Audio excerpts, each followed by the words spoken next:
जय जगन्नाथ प्रिय दर्शक बंधु मु आपण मानक स्वागत करुच्ची बाबा शारदा प्रसाद।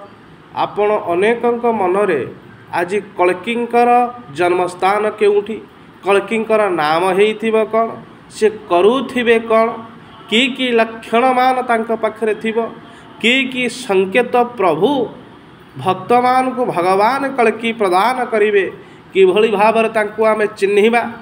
आज अनेक कल्की बोली निजको प्रतिपादित करुछंती एवं मालिकार मध्य विभिन्न प्रकार विभिन्न भावरे कल्कींकर जन्मस्थान, जन्ममास, जन्म समय, जन्म मसीहा मध्य निरूपण करिछंती महापुरुष माने। ताकू एक प्रकार लिखि नांती, बहु प्रकार लिखिछंती, बहु भावरे लिखिछंती। सेही भली आज केतुटी मालिकारु प्रभुंकर जन्म, प्रभुंकर लीला, प्रभुंकर कर्म, प्रभुंकर शक्ति विषय रे आमे आलोचना करिबा। महापुरुष हारिदास तांकर मरुआ फूल मालिकार लिखिले, कहिले हे नीलाद्रीनंद मैत्रे जगन्नाथ जन्म हेबे। नीलाद्रीनंद पचारिले जगन्नाथ केउठी जन्म हेबे, किभली भावरे जन्म हेबे।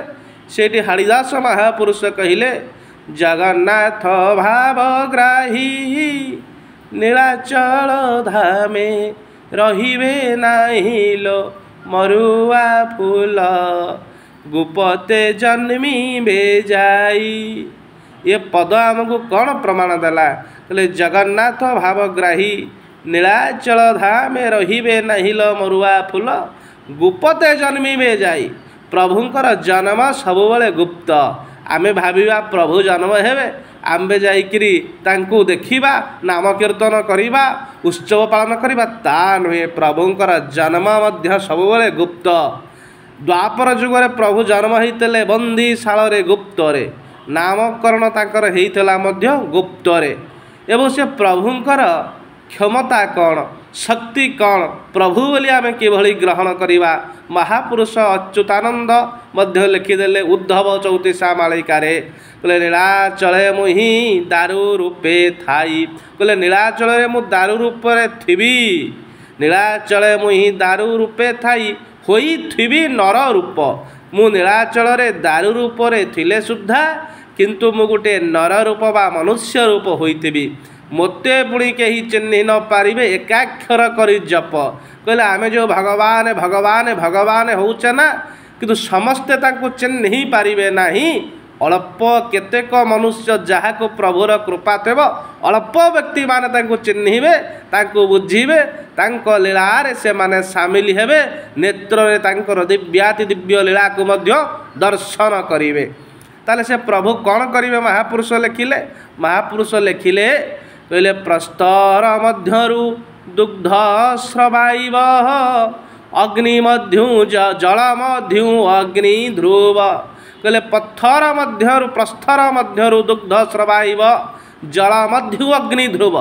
कहले सी जेतबेले प्रभु आसीबे से इच्छा कले असंभव को संभव करिवे। कौन ना पत्थर भितरु गोटे क्षीर बा दुग्ध बाहरिबा कौन संभव? हेले आम मानक पई यह असंभव हेले सुद्धा प्रभुंक पई यह संभव। जल पानी भितरु निया बाहरिबा कौन संभव? आम मानक पई असंभव हेले मध्य प्रभुंक पई यह संभव। कहले जल मध्यु दुग्ध, कहले प्रस्तर मध्यरु दुग्ध स्रवाइबे जल मध्यु अग्नि ध्रुव। कहले जलरु मध्य से निया बा अग्नि बाहर करि परिबे। कहले मायारे रहिबे लीला करुथिबे राधा नथिबे पासर। कहले से मायारे रहिबे लीला करुथिबे, राधा राहणी तांको लक्ष्मी तांको सहित नथिबे। तापर से कौन करिवे ना विश्व चिन्हाइबे धर्म को स्थापिबे। कहले विश्व को से जेमिति समय आसीबो सारा विश्व को से चिन्हा देबे, सारा विश्व रे से आविर्भाव हेबे एवं कौन करिवे ना धर्म को स्थापन करिवे।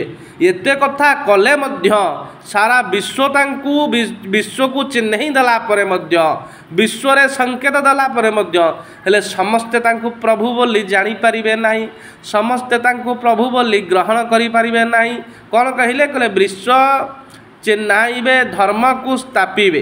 कहले धर्म को से स्थापना करेंगे विश्व से भारतवर्ष को चिन्ह देवे परिचित करईदेवे हेले कौटी रही ना पंचकटकरे ध्रुव कहले से प्रभु रोते कौटी ना ओडिशा रे से रोते ओडिशा रे कौ स्थान कहले बेले बेले पुरी रे रोते पुरुषोत्तम कटक पुरी रे तो अछंती पूर्ण रूप रे जाजपुर कटक चौदार कटक अमरावती कटक एवं कटक यारी भितर सी रोते लीला करुवे समस्ते तांको चिन्ह पारे ना चिन्हा न पड़े चिन्ह न पारे ब्रज सुत बाछि नेबे जी प्रभुर भक्त होइतिबे से माने ही तांको लीला रे सहयोगी हो पारे लीला को से माने जानी पारिबे लीला को बुझी पारिबे बोली अच्युतानंद कहिले पूर्वजन्मर भक्त माने तांको लीला रे सामिल निजको करिवे निजको धन्य करिवे निजको कृतार्थ करिवे से कल्किंकर आहुरी कौन कौन लक्षण थिबो कौन कौन से